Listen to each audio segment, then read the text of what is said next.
Hello বন্ধুরা, সবাই কেমন আছো বলো, আর সঙ্গে বলো এইটা তোমাদের কেমন লাগছে দেখতে। আমার তো খুব খুব পছন্দ হয়েছে। কি সুন্দর তাই না? সত্যি খুব সুন্দর হয়েছে। এইটা আমার একজন সহকর্মী দিদি কালকে আমাকে গিফট করেছেন, নিজের হাতে বানিয়ে করে গিফট করেছেন, তাই না? একদম মানে পারফেক্ট হয়েছে বলতে গেলে। মানে উনি কালকে যখন স্কুল টাইম শেষ হয়ে যায় আমাকে সে একটা প্যাকেট দেন, ঠিক আছে, দিয়ে বলেন মৌমিতা এটা বাড়িতে গিয়ে খুলবে কিন্তু। এবার আমি জিজ্ঞেস করলাম কী আছে, বলো না তুমি বাড়িতে গিয়ে খুলোই না, বুঝতে পারবে। তো যদিও আমি একটু আন্দাজ করতে পেরেছিলাম, তো সত্যি সত্যি বাড়িতে এসে দেখি না একটা কেক, এবং কেকটা সত্যিই অসাধারণ হয়েছে। আর নিজের হাতে বানিয়েছেন দিদিটা, এত সুন্দরভাবে বানিয়েছেন, মানে আমি হাত দিয়ে বুঝতে পারছি এত তুলতুলে নরম হয়েছে। এই যে দুদিকে এই যে চাপ দিচ্ছি আমি হাত দিয়ে, একদম ঢুকে যাচ্ছে আঙুলগুলো, বুঝতেই পারছো তোমরা, একদম স্পঞ্জ, মানে স্পঞ্জের মতো তুলতুলে। খুব সুন্দর হয়েছে। আর টেস্টও নিশ্চয়ই ভালো হবে, যদিও খাইনি। তো খাইনি বলতে একটা কারণেই খাইনি, মানে আজকে 25শে ডিসেম্বর আমার শ্বশুরমশাইয়ের জন্মদিন।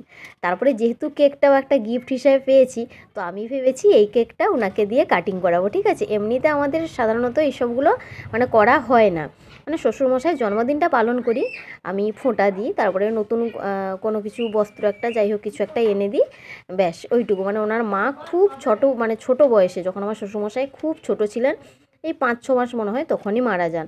সেই থেকে আর হতো না। তো আমার বিয়ের পরে আমি ওইটা শুরু করি শ্বশুরমশাইয়ের জন্মদিনটা। তো কেক কাটিং করিনি কোনো দিন।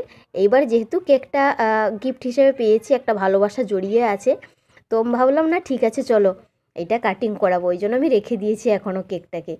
আর সঙ্গে একটুখানি পায়েস বানিয়েছি, এই যে এইটা শ্বশুরমশাইয়ের জন্য, মানে সবাই হবে একটু একটু, তো ওনার নাম করে বানানো। এই যে পায়েস বানিয়েছি,